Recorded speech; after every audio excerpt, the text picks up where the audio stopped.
Calimera, dragii noștri! Suntem într-o nouă locație astăzi, suntem în Corfu! Bună dimineața și bine ați venit la un nou vlog. Mergem să descoperim orașul vechi, să vedem ce ne poate oferi. Cele mai importante puncte. Să încercăm ceva mâncare tradițională, că suntem totuși în Grecia și sunt foarte multe opțiuni. Da.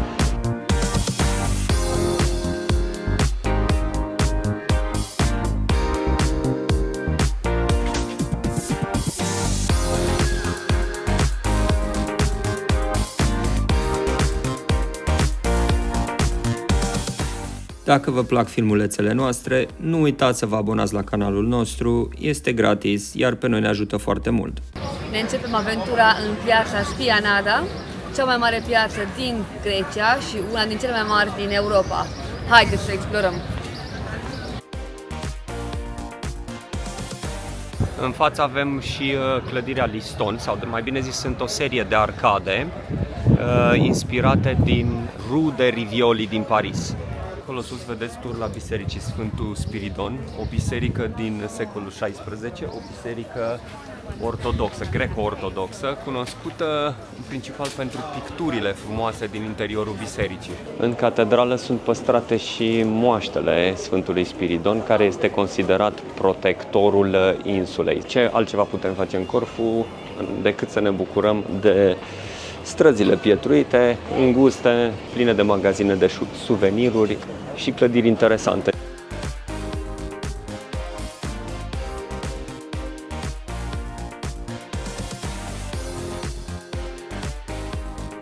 Magazinele din Corfu sunt foarte, foarte drăguțe și cochete și foarte frumos aranjate înăuntru.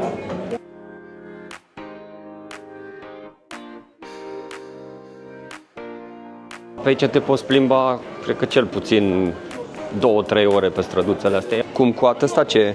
Un fel de mandarină mică sau portocală mică, gen mică cât o prima mea ca o măslină. Adică o portocală minionă. Păi și toate sunt coadă asta? Da. Corfio, toate sunt lichioruri. 15% alcool. Păi eu vreau una. Am cumpărat lichiorul de portocale pitice și nu știu cum se numește magazinul. Am căutat să-l filmăm, dar n-am găsit nicio denumire afară pentru că are foarte multe produse și cred că e proprietarul foarte drăguț și cu foarte multe informații. Ne-am întrebat și unde să mergem să mâncăm, ne-a recomandat câteva locații, câteva taverne și vroiam să-i facem puțină reclamă, dar nu știm cum se numește.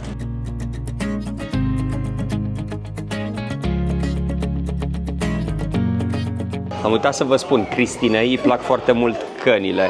Eu îi zic, porecla ei e căniță. Cănuță, pardon, nu căniță. Dacă ar putea, ar colecționa toate cănițele din lume. Cănuțele, cănițe, căni. Ar trebui un dulap de 10 metri numai pentru căni.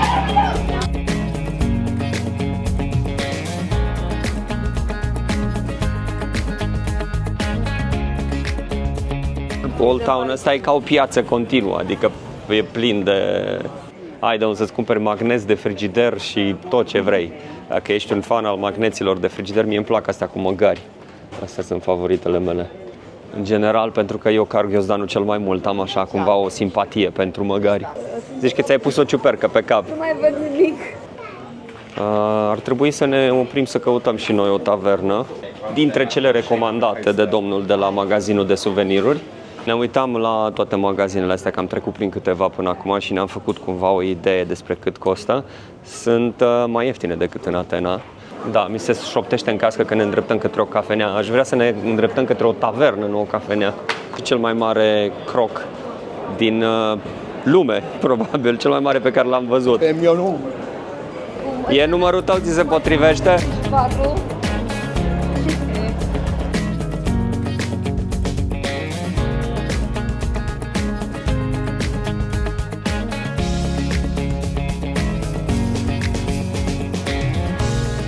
Și prăjiturică din cum ăsta, din portocalele astea pitice și o să intru să vedem dacă pot să iau una să gust.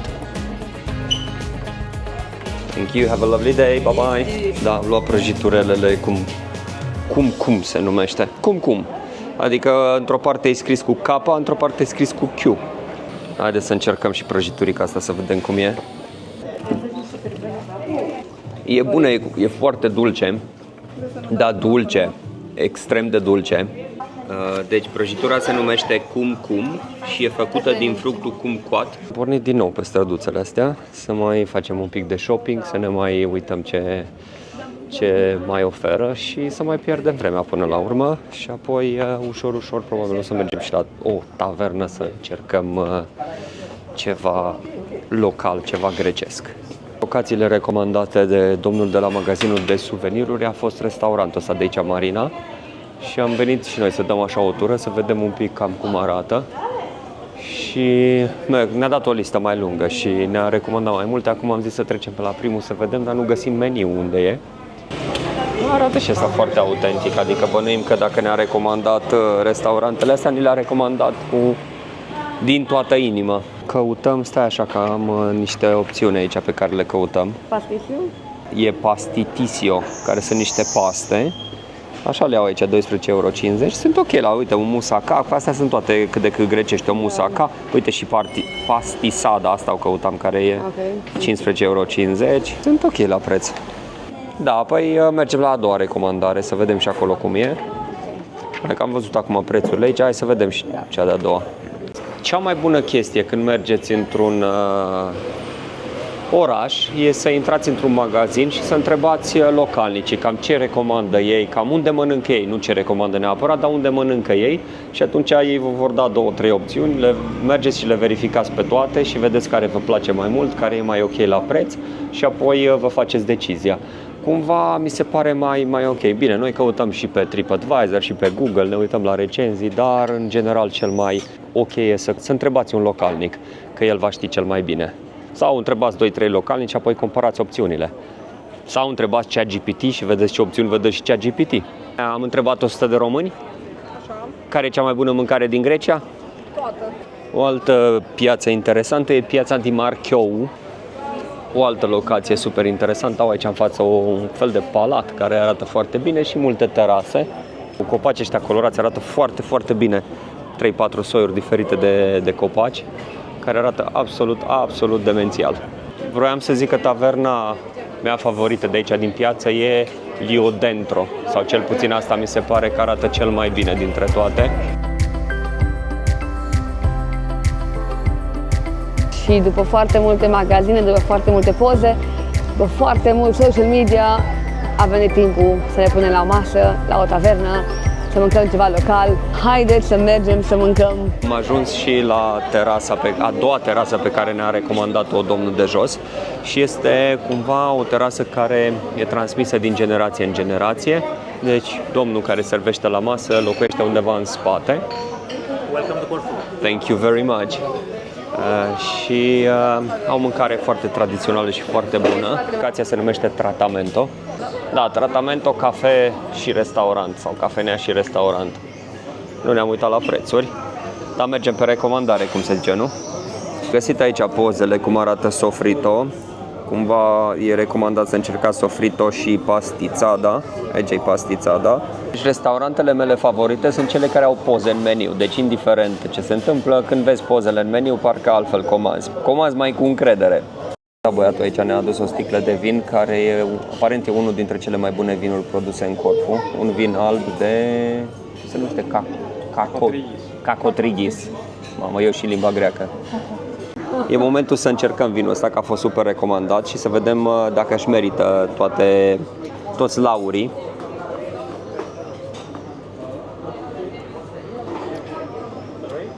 Da, un vin uscat, dar un vin bun. Cum se zice în Grecia, Iamas. Ne-am comandat o pastizada, se numește asta noastră. Și e foarte multă carne de vită, da, enorm de multă carne de vită cu paste și cu un sos de roșii și ne-a adus și parmezan.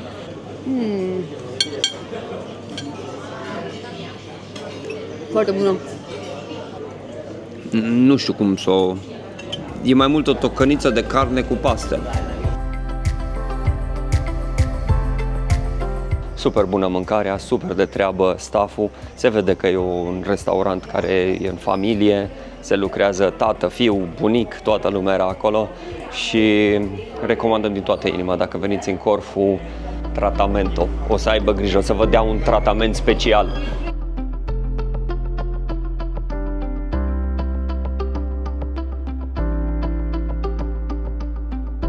Zi-ne puțin despre melodia ta favorită, cum e?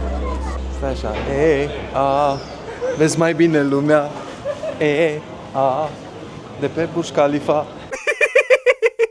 În caz de vrem să învățăm câteva cuvinte în grecește, avem aici. Avem întreaga listă de cele mai uzuale. Good morning, kalimera, good evening, kalispera și my love, agapimo. Aici jos avem toată lista. Fiecare stradă e scrisă în limba greacă, adică ca să-ți dai seama cum se numește, Dumnezeu cu mila. Uite aici o sticlă de cum cua din ăsta și are și portocalele înăuntru. Și ca să vedeți cât de mici sunt aici jos. Sunt foarte, foarte mici. Aș zice un pic poate mai mari decât o măslină. I-am găsit și trotinete de la, nu sunt de la Bolt, am vrut să zic că sunt de la Bolt, sunt de la Hopi. Merge o tură și cu trotinetele, nu prin orașul vechi, dar pe aici, pe faleză și zona asta, merge, de ce nu? Merge să luați trotinetele și să faceți o tură. Nouă ne plac în general, unde putem să le luăm, mergem și explorăm orașul pe trotinete. Întors aici la intrarea în cetate și ne uităm la prețuri, deci noi o să luăm un bilet cu 6 euro. 6 euro pentru general admission, mai e și dacă sunteți student sau studentă, aveți 3 euro. Sau mă rog, intrarea e 3 euro, aveți 3 euro discount. Mergem și noi să stăm la coadă, să luăm repede un bilet și să vedem orașul vechi de la înălțime. Că am intrat un pic și am trecut podul și să văd zidurile cetății, adică mamă cât de groase sunt. Cetatea asta a oprit, sau fortul ăsta a oprit 3 atacuri turcești sau otomane. Ne corectăm să zicem 3 atacuri otomane.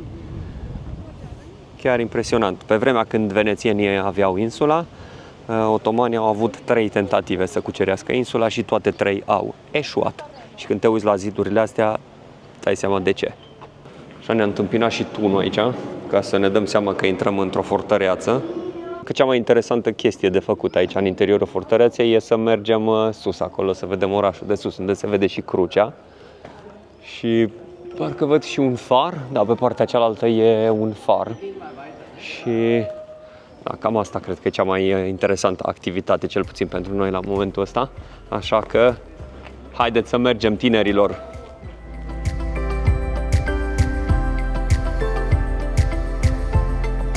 Partea dreaptă pare o parte mai nouă a fortului, iar în partea din spate unde o să urcăm e fortăreața veche.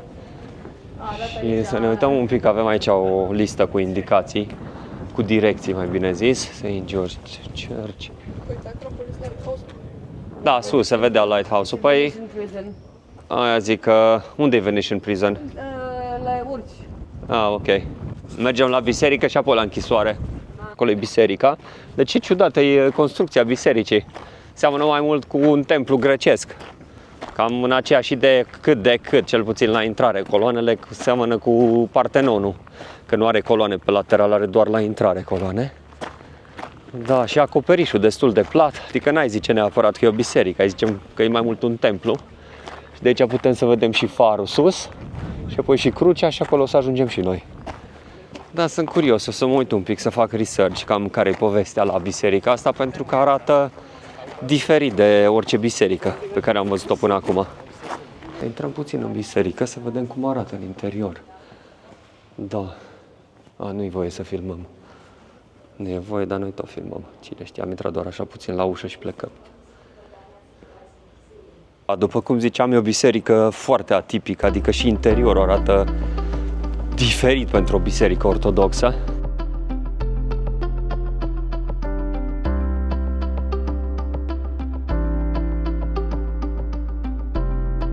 Ce am găsit aici de ce arată atât de diferit, pentru că a fost făcută de Imperiul Britanic în 1840 și construită în stilul georgian și a servit ca biserică pentru soldații britanici. Deci nu a fost biserică, nu a fost construită să fie biserică ortodoxă, ci a fost o biserică protestantă. Nu aveam cum să încheiem o zi în Corfu fără o urcare, adică fiecare oraș are urcarea lui. Așa greu urcatul. Aia și zone de umbră, mai sunt zone unde te bate soarele, da. Așa, una peste alta e ok, nu e greu de urcat. E accesibil în mare parte pentru toate vârstele.